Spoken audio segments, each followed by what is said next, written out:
Hello and welcome to the virtual classroom. I'm your host, Dr. Olmsted. And as you can see, this is our first lecture in Mexican American Studies 2. And the topic of this first lecture is going to be, what is Mexican American Studies? Now, before we begin, I want to remind you to do something that I will often remind you to do, which is take a moment, hit pause on this video, jot down the lecture outline on the right, and pay particular attention to those key terms at the left. Make sure you can identify as you're going through the lecture video the who, what, where, when, why, how of each key term, as well as be able to connect the terms to each other and their larger historical significance. You got it? Let's get started. Now, while I'm not going to offer an apology at all for this, I just want you all to realize this first lecture here is going to be very different than all subsequent lectures. Because as a professor, as a lecturer, I like to tell stories. I like to use real people in real situations to talk about people and places and events and create word pictures. And it's really engaging. It's really how I like to teach history. Now, for this first one, this is going to be a lot of setup because we need to start at the beginning, and we will as far as chronological historical narrative. But I want to start with, what is Mexican American Studies? Why are we even offering this course? What is it that we hope to gain from it? And of course, what are its origins as a discipline? And so let's start with the origins of Mexican American Studies. First of all, it's not just Mexican American Studies. This is the course term for this particular version of the course. It is also sometimes referred to as Chicano Studies, or Latino Studies, or more recently, Latinx Studies.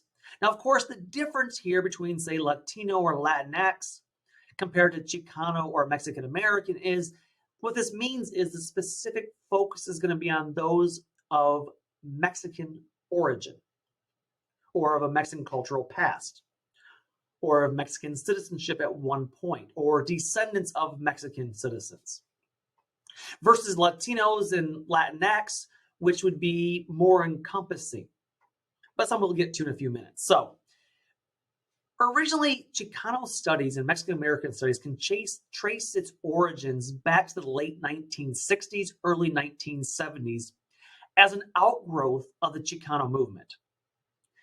It specifically concerned itself with the study of Chicanos and Chicanas, also Latinos and Latinas, and also Mexican Americans.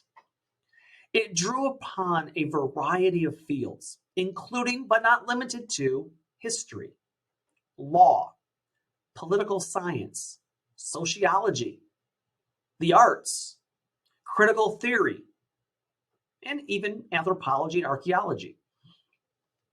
Now, Chicano studies was largely the result of the concerted efforts of a group known as the Third World Liberation Front.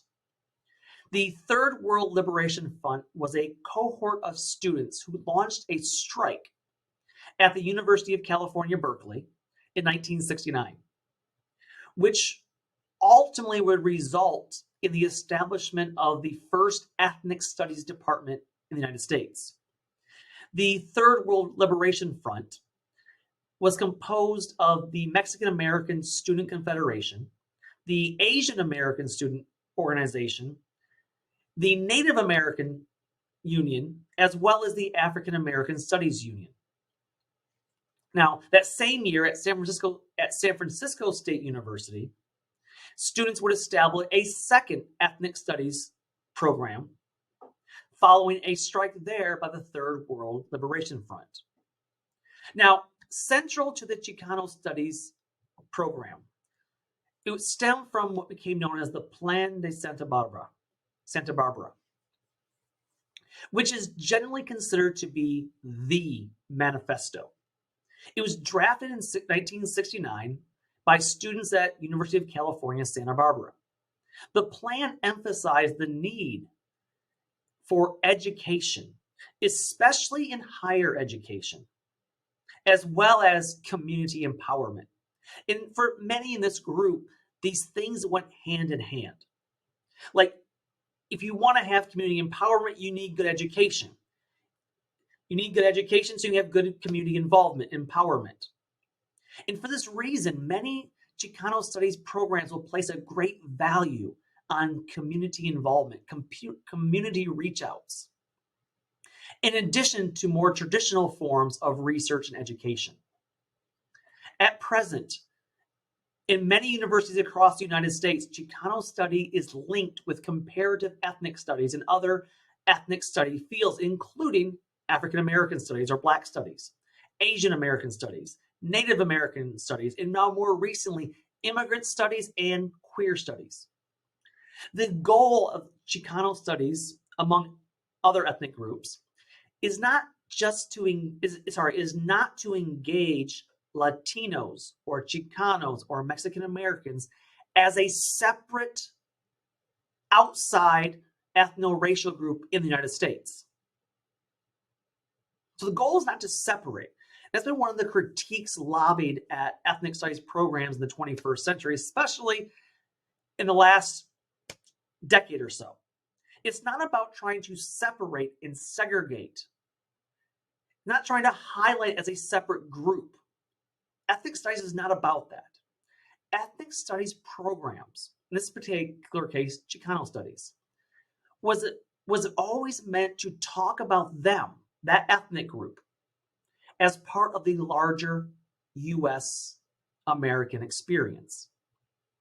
In other words, instead of talking about the rich white corporate person who's been financing all these things throughout U.S. history, instead, let's look at the average farm worker. Let's talk about the small business owner. Let's make them as much a part of the conversation and narrative of U.S. history as Anglo Americans. And the result of this, there's been a substantial development process for this, as Mexican Americans and other Latino groups, they've always studied themselves. But the major thrust of the Chicano studies program came within the context of the civil rights struggles of the 1950s and 1960s. And we'll talk about those later this semester. It is during this period in which Mexican Americans demanded that colleges and universities will address the pedagogical needs of Mexican American students who were failing in larger numbers compared to their Anglo American counterparts. This would lead to the formation of groups like the United Mexican American Students, UMass, or in California, or in Texas, the Mexican American Youth Organization, MAYO. These became major catalysts in the development of Chicano studies. The blowouts, the walkouts of students from schools, a massive student boycott to protest unfair conditions, also pushed the development of Chicano studies forward. And again, all these groups, don't read too much into them yet. We're going to discuss these at length in future lectures. And so these groups are vitally important to the movement, but again, we'll talk about them more in the future. By the mid-70s, Chicanas, women, also began to separately challenge the masculine domination of the field, making gender issues central to the concerns of the academic community. As a result, the National Association for Chicano Studies, a major professional organization that pushed for Chicano studies, refocused their efforts, being committed to preserve the core values of democratic participation, transparency, accountability, faculty, student, and community engagement. They would change their name to NACS, the National Association for Chicana and Chicano Studies, foregrounding the need for equality, not just between Chicanos and the larger Anglo-American community or educational system, but the special needs and push for equality for women who face a status as, well, a triple minority. Because not only are they viewed as a minority because they are Chicano, Hispanic, Mexican American, not only are they viewed as a minority because they are women, but then they are also cast in a more negative light or a separate category because they are seen as, well, now Mexican American women. So they receive that, the triple branding there. And since the late 60s, early 70s, the need for Chicano and Chicana studies have only increased. See, in 1970, there were about 9 million Latinos, 5.5 million of which were of Mexican descent. Today, that number is more than 55 million, more than 40 million of Mexican origin. In Texas, many schools and universities began adopting Chicano or Mexican American Studies programs, including places like the University of Texas at Austin created the Center for Mexican American Studies, CMAS. UT San Antonio also created their Mexican American Studies program department. There's the Chicano Studies at the University of Texas, El Paso, the Mexican American Studies Center at the University of Houston, the Center for Mexican American Latino Studies at HCC, at Houston Community College. Now, again, we've seen now there's an origin story here. We've seen that there's a continued need, and there's been some movement to meet those needs at some places of higher education. But I want to shift, because I've thrown a lot of words already at you. I've used Chicano, I've used Chicana, I've used Latino, I've used Latinx, I've used Mexican American and Mexican, I've used Anglo. And here's the thing that gets really confusing. And I find this is a problem in history more generally speaking, with terms like socialism and communism. There's a lot of different views and definitions about what these words actually mean. What they mean academically versus theoretically versus to the average everyday person. So I want to take a few minutes here. I want you to just clearly talk about some words that we will use this semester. Some various names and some generalized definitions. And please note, there's a good chance you may not fully agree with all these definitions or these terms. In fact, I've had debates with my wife over these definitions. Because to different people, they will mean different things. But whether you fully agree or partially agree with me or not, it's okay. I will give you time and place and space to talk about these things yourself. But I want to provide a baseline. So at least when I say these words, we all have a basic understanding of what I'm referring to.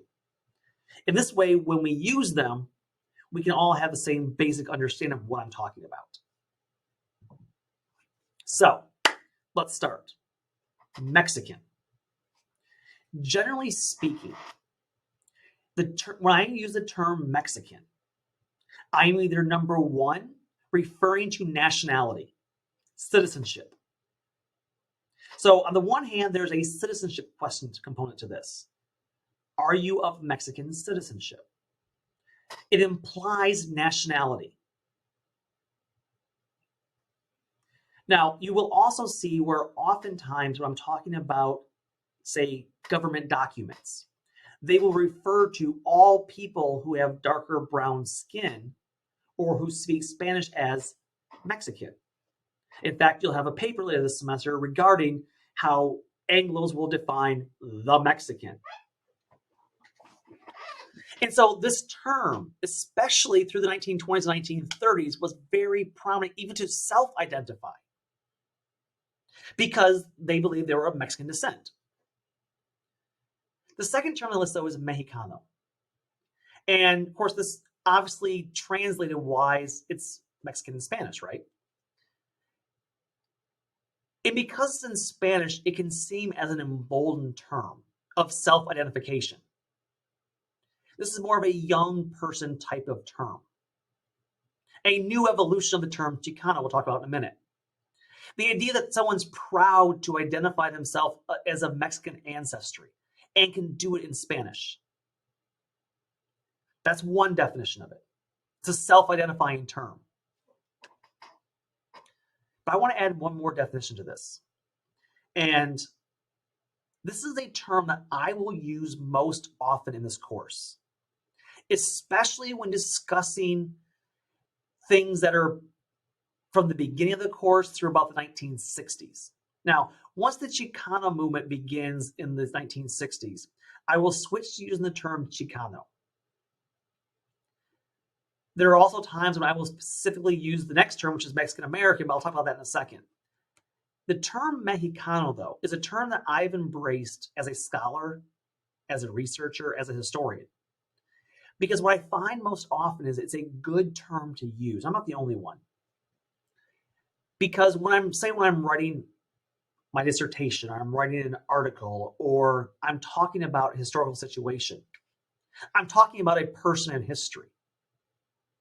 An individual, person of Mexican descent. At any given point, that person may be of Mexican citizenship or U.S. citizenship. They may either be a Mexican by definition or a Mexican American by definition. But it can be difficult, especially when we're trying to talk in class, or in this case, recorded lectures. It can be very difficult to pinpoint the exact day and date that legal definition changed.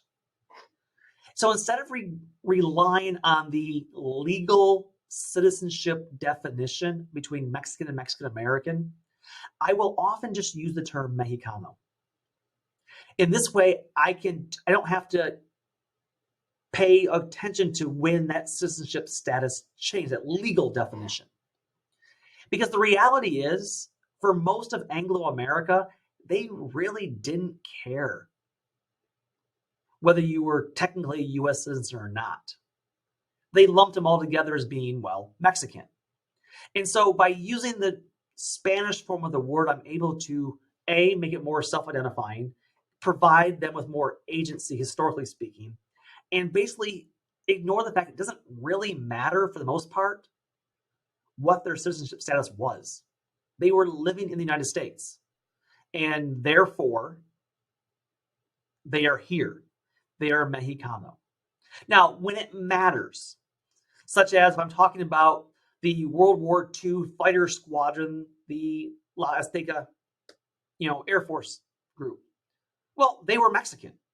Nationality, they were Mexican citizens who were fighting on behalf of the Allies against the Japanese. Okay. Obviously, at that point, they are Mexican. If I'm talking specifically about some situations where citizenship does matter, such as being able to vote, at that point, I will say Mexican American, because that denotes citizenship. And generally speaking, Mexican American, or third term on the list, is considered modern day kind of the most politically correct term. But it also became an invented term following the Mexican-American War. Because these are Mexicans who are American of Mexican descent. And it became especially popular during the 1940s and 50s, as this group began to win a number of awards and honors as a result of the war. And they brought that back home, facing extreme segregation, saying, no, we're American too. And the terms remained popular throughout the years. Then there's the term Latin. Now, Latin was used to identify those in America who spoke Spanish, but were of lighter skin. The idea was they could harken back to Castilian or Spanish roots from Europe. This was very popular during the 1910s and 1920s, but it was abandoned by the 1940s. The term is now mainly used in Europe, but it's a very old, dated term. The term that kind of replaced it was Latin American. This was a term established in the 30s, but really in the main thrust in the 50s and 60s. And almost no one in the US that speaks Spanish will self-identify as Latin American. But theoretically, it can refer to any region from Mexico down through Argentina. In fact, you have many Latin American history courses. But that's referring to is south of the Texas border or south of the California border, south of the United States. Now, at one time, this is also used by some Mexican Americans as a way to say, well, no, we're American too, but we are of Spanish descent. But again, harkening back to the old idea of Spain Spanish. In the 1970s, a new term would emerge. It was called Spanish speaker. It was used to identify a specific group. This was being used because by the 1970s, it was apparent that all Spanish speakers weren't just Mexican or of Mexican origin, but rather we had a large diversity of Spanish-speaking groups that included not only Mexicans, but Puerto Ricans, Dominicans, Cubans, other Caribbean areas, as well as Central Americans and South Americans. And so Spanish speaker became kind of a catch-all term, even though it still has a negative connotation that you're speaking non-English, which of course shouldn't have ever mattered. And of course, then there's the term Chicano. And Chicano was a movement that gained steam in the late 50s through the 1970s. The Chicano era was children of Mexican Americans. So these are usually second generation US citizens. And they begin to distance themselves from the term Mexican American, which they saw as a politically charged term, even though Chicano itself became a politically charged term in and of itself. They were considered radicals, very individualistic. And the idea of this term was to associate and embrace an ancestral indigenous root. So the idea was that they're like, forget the whole Latin American crap. We are not Spain Spaniards here. We are of mixed Spanish and Indio, Native American blood. Not only that, we have roots in this hemisphere long before the Spanish ever arrived in 1492. We have a history that dates back to Mesoamerica with the Aztecs and the Toltecs and the Mayans and the Olmecs. And so the idea of Chicano was a way to self-identify as being brown and proud, as a way to say, no, we have a rich, illustrious cultural past. And it was also the reclamation. These youth reclaimed this word because it was once in the 1920s and 30s a derogatory term. A term that was seen as being a hoodlum type of person or a gang member. And this term would be embraced by the 1960s by the youth and set up a generational conflict between those who felt empowered by reclaiming the term and their parents. They often had a hippie look to them of the 60s and 70s, identifying with their indigenous descent. Today, it's still viewed as an aggressive term, although they do dress differently now and have shorter hair. And Chicanos at one point will even form their own political party. And what you'll see most of the time, I will also use the @ sign to denote both Chicano and Chicana. Next term on the list is Hispanic. This was popularized in the late 70s and early 80s, mostly used by middle and upper class Mexican Americans and other Latin American groups. They adopted the term to separate themselves from being associated with the term Chicano. And of course, this word describes someone of European Spanish descent. The idea was to get a kind of shield or disassociate themselves from Chicanos, that more radical element of the youth. And the idea is, once again, trying to harken back to that European Spanish descent idea. by using Hispanic. On the other hand, though, this was also a U.S. government introduced term to claim that they are not from indigenous history, but rather European history. It was a whitening of the Chicano movement or of the Mexican American groups or the Spanish speaking groups in the country. The effort was to reject that indigenous history but embrace European descent, implying that Mexican Americans were white. And it became a more inclusive term than the very specific narrow term of Chicano. And it's still used today and used as a more international term. And it was introduced actually by the Richard Nixon administration on the U.S. Census as a way to count the number of, Spanish-speaking descended people in the United States. Now, next few terms are very specific, okay? So the first term, so far, they've been very broad terms used by a wide group of people. But then we have the term Hispano.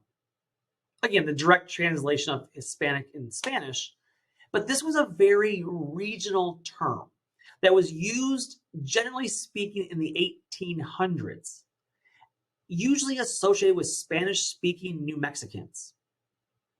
And so following the Mexican-American War, when the United States took over the U.S. Southwest, Hispanos were the group of formerly Mexican nationals who were living in New Mexico. They were known as Hispanos.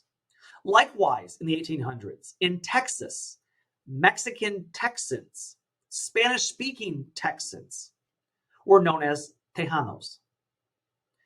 This was mostly applied, however, to wealthy and middle-class peoples.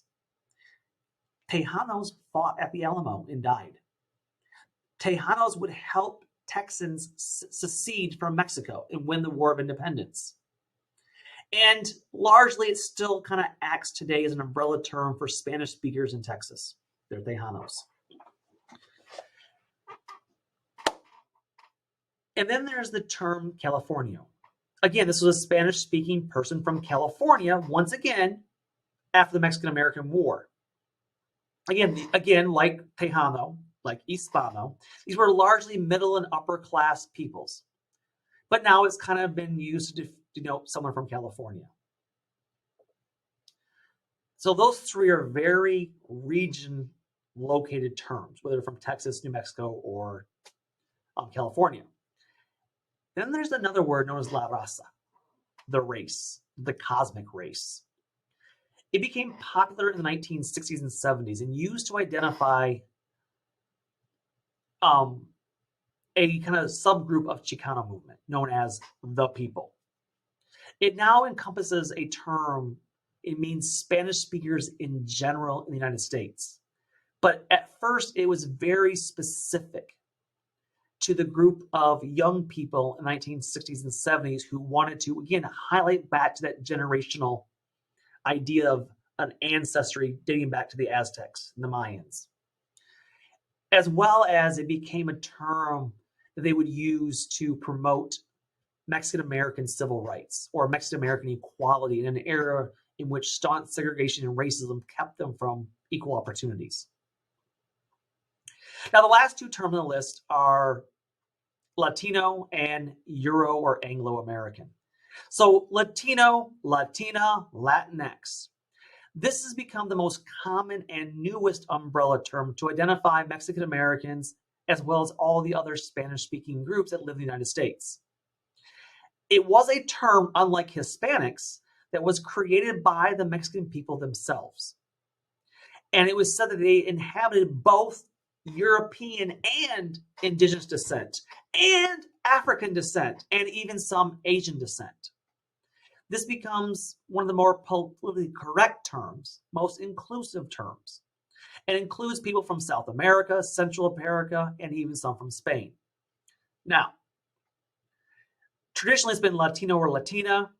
Of course, we all know, I think we all understand that in the Spanish language, it's very gendered, where you can have a room of 99 women and they're Latinas.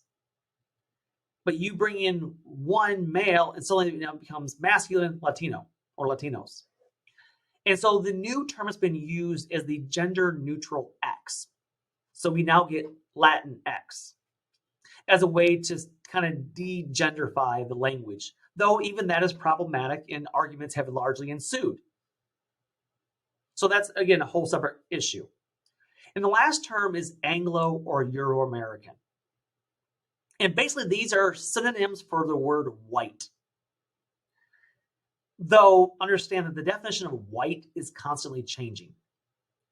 And Euro-American, again, the idea that denotes someone that's white without appearing as racist. Because, the whole rage at one point was you're Mexican American, or you're African American, or you're Asian American, or you're Chinese American, or Japanese American. And people didn't like that hyphenated American idea. And so Anglos adopted, hey, we're Euro-American. It was a better way than saying, hey, we're white. The problem is it became a nice way of signifying that you were not really racist, even at the same time that saying that white in whiteness implies what is considered normal or the standard or what it should be. This was adopted within recent years of identity politics, alongside the ideas of like Mexican American and African American. For the most part, I try to use the word Anglo when describing so-called white America. And I do so for a legal reason, because as we'll see, Mexicans or people of Mexican descent legally in the United States were classified as white on a legal definition. Now, they weren't treated as such. They were discriminated against. There was a lot of segregation, a lot of racism, violence, etc. We'll talk about all of the semester. But I hate to say this white American. I will say it sometimes. It will happen. It's what you would normally say in a U.S. history class or regular survey class. You say white. But the usual definition then is not black. I do try as often as possible to use the term Anglo, signifying the dominant culture, political power, economic power in the United States.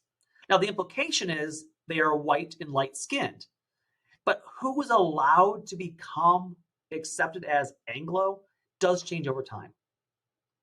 Now, again, most often in this course, I'm going to use the term Mexicano because it is often not knowing someone's legal citizenship status at that point in history.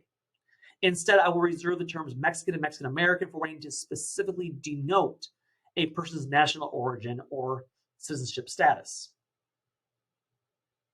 I will employ the term Chicano when referencing the later 20th century era of activism and for those who specifically self-describe themselves as such. Now, I do want to discuss a few more things regarding Mexican American and Chicano studies, but I do want to pause here. We'll stop the video and I'll come back in part B of this video just to break things up a little bit. So until then, take care and bye-bye.